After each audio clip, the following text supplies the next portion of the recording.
suka air dan glukus lipofilik yang bersifat suka minyak. Karena memiliki dua sifat tersebut, surfaktan disebut sebagai molekul alkofilik.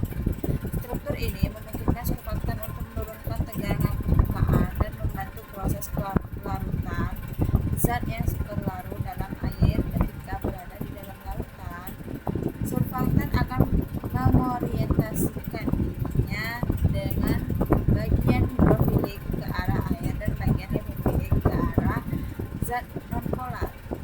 Selanjutnya, surfaktan diklasifikasikan menjadi 4 jenis, yaitu anionik, kationik, non-ionik, dan amfoterik. Dalam praktikum ini digunakan Queen 80 yang termasuk surfaktan non-ionik. Queen 80 dipilih karena stabil, tidak bermuatan, dan memiliki toksisitas yang rendah sehingga aman digunakan dalam bidang farmasi. Berikut adalah konsep penting, yaitu Critical Micelle Concentration atau CMC. CMC merupakan konsentrasi minimum surfaktan di mana molekul surfaktan mulai membentuk agregat yang disebut micelle. Sebelum mencapai CMC, surfaktan hanya menurunkan tegangan permukaan. Namun, setelah melewati CMC, surfaktan akan membentuk micelle. Micelle memiliki inti yang bersifat hidrofobik dan bagian luar yang bersifat hidrofilik. Zat yang sukar larut seperti asam benzoat akan masuk ke dalam inti micelle sehingga kelarutannya meningkat. Proses ini disebut sebagai solubilisasi micelle. Selanjutnya, faktor-faktor yang mempengaruhi kelarutan antara lain zat, sifat zat, suhu, pH, ukuran, partikel, dan penambahan surfaktan.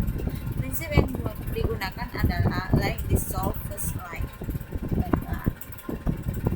Pada surfaktan, sebagaimana yang kita sudah jelaskan tadi, bahwa surfaktan memiliki amfifilik, yaitu ada dua sifat atau hukum ganda bagi surfaktan, yang mana dia bisa suka air dan suka minyak. Nah, misal ini adalah suatu bola, bisa kita katakan bola, yang mana bolanya itu dia di luar, bolanya itu mempunyai dua sisi, yang mana sisi salah satunya suka air, hidrofilik atau hidrofobik, dan suka minyak atau hidrofilik. Nah, konsep bagaimana asam benzoat bisa larut dalam air itu dikarenakan ketika asam benzoat masuk atau zat aktif yang masuk, misal ini akan mengundang atau menarik asam benzoat tersebut, yang mana yang ditarik itu merupakan lipofilik atau hidrofilik yang suka minyak. Karena asam benzoat ini kan bersifat nonpolar, sehingga waktu dia ditarik, maka asam benzoat ini akan masuk ke dalam si misal ini tadi. Nah, jadi setelah dimasuk, dia akan disimpan ke dalam micelle. Jadi di luarnya ini akan hidrofobik, yaitu sifat yang suka air sebagaimana pelarutnya, dan di dalamnya itu menyimpan si asam benzoat ini, yang mana sisi tersebut adalah sisi hidrofilik yang suka minyak nonpolar, sehingga asam benzoat yang awalnya tidak bisa larut di dalam air karena bersifat nonpolar dapat dipaksa larut di dalam air oleh si micelle ini tadi.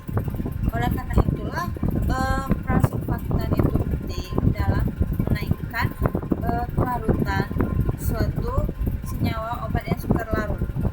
Nah, karena surfaktan itu kan bersifatnya untuk menurunkan tegangan. Nah, si micelle ini memaksa si asam benzoat supaya dapat larut di dalam air. Nah, sedangkan yang di luarnya itu karena sama-sama air bersifat misal ini kan bulat. Nah, bulat kan dalamnya menyimpan zat aktif yang nonpolar tadi, sedangkan di luarnya itu bersifat hidrofobik, yang mana suka air. Jadi dia bisa larut, membawa si asam benzoat ini larut. Nah, ketika misal itu baru separoh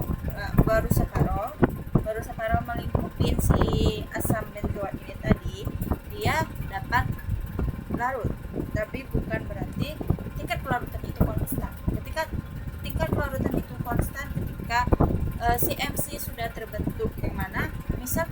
menutupi seluruh bagian dari si asam benzoat ini tadi. Itulah yang disebut dengan CMC, yang membuat tingkat kelarutan itu konstan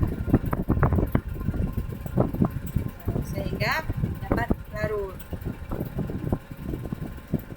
Lalu faktor-faktor yang mempengaruhi kelarutannya itu tadi, kita sudah mengetahui bahwa itu sifat zat, suhu, pH, ukuran, partikel, dan penambahan surfaktan. Nah, bagaimana yang digunakan tadi adalah prinsip like dissolve first like, atau apabila dia homogen, apabila dia sama, maka dia bisa larut. Nah, dia dapat menyatu tadi. Bagian misel yang bersifat hidrofilik atau suka minyak. Nah, hidrofobik, pokoknya yang suka minyak itu, bagian misel yang suka minyak itu tadi. Nah, dia akan menarik si asam benzoat tadi karena sama-sama suka minyak, like dissolve first like. Sedangkan bagian luar yang tidak suka minyak atau suka air, dia akan menyatu dengan air, membawa si asam benzoat ini satu dengan air karena di luarnya itu suka air, jadi dia bisa menyatu. Nah, karena mereka sama-sama air, suka air dan air itu sendiri keluarnya. Itulah like dissolve first like. Nah, lalu kenapa faktor-faktor yang mempengaruhi tadi dapat mempengaruhi si surfaktan ini? Itu dikarenakan suhu.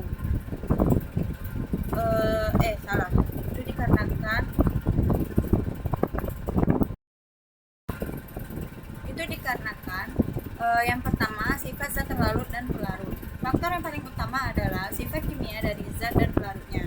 Prinsipnya adalah like dissolve first like, yang tadi sudah sempat disinggung, yang artinya zat polar larut dalam pelarut polar, contohnya gula dalam air, dan zat non polar larut dalam pelarut non polar, contohnya minyak dan minyak.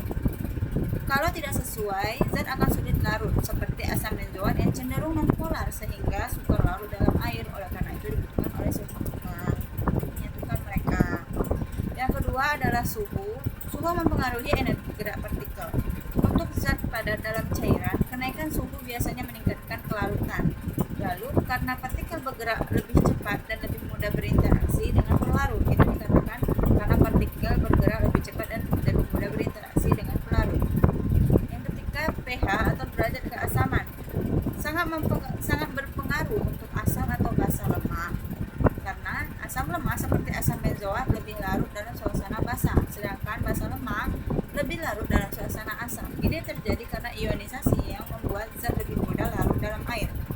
Lalu ukuran partikel, semakin kecil ukuran partikel, luas permukaan semakin besar, sehingga kontak dengan pelarut semakin banyak, sehingga zat lebih cepat dan lebih mudah larut. Yang kelima, pengadukan. Pengadukan membantu mempercepat distribusi zat dalam pelarut dan mempercepat proses pelarutan. Walaupun tidak mengubah kelarutan maksimum, tapi mempercepat tercapainya keadaan larut. Yang terakhir, penambahan surfaktan. Surfaktan dapat meningkatkan kelarutan zat yang sukar larut dengan cara membentuk misel. Lalu bagian dalam misal melarutkan zat non-polar. Semakin tinggi konsentrasi surfaktan, terutama setelah mencapai CMC, maka kelarutan akan meningkat secara signifikan. Yang terakhir, konstanta dielektrik pelarut. Konstanta dielektrik menunjukkan kemampuan pelarut untuk memisahkan muatan. Pelarut dengan konstanta dielektrik tinggi seperti air cocok untuk zat polar, sehingga perubahan pelarut, misalnya campuran air plus etanol, bisa meningkatkan kelarutan zat tertentu.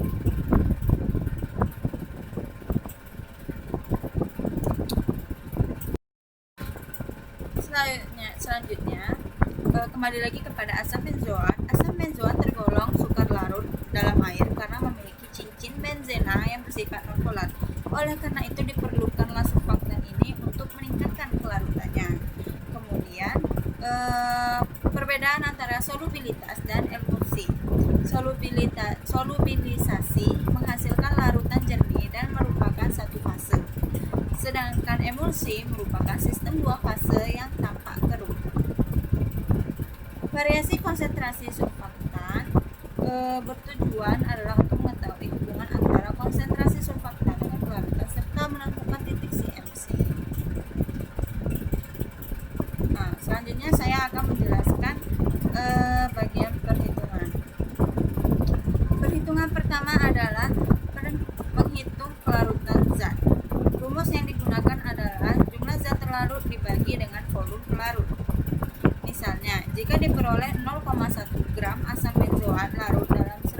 mili larutan, maka kelarutannya adalah 0,001 gram per mililiter. Setelah itu, data kelarutan dari berbagai konsentrasi surfaktan diplot dalam grafik. Sumbu X menunjukkan konsentrasi surfaktan, sedangkan sumbu Y menunjukkan kelarutan. Dari grafik tersebut, kita dapat menentukan titik CMC, yaitu pada saat grafik mulai berubah dari kenaikan tajam menjadi lebih landai atau konstan. Selanjutnya dapat dilakukan interpretasi data.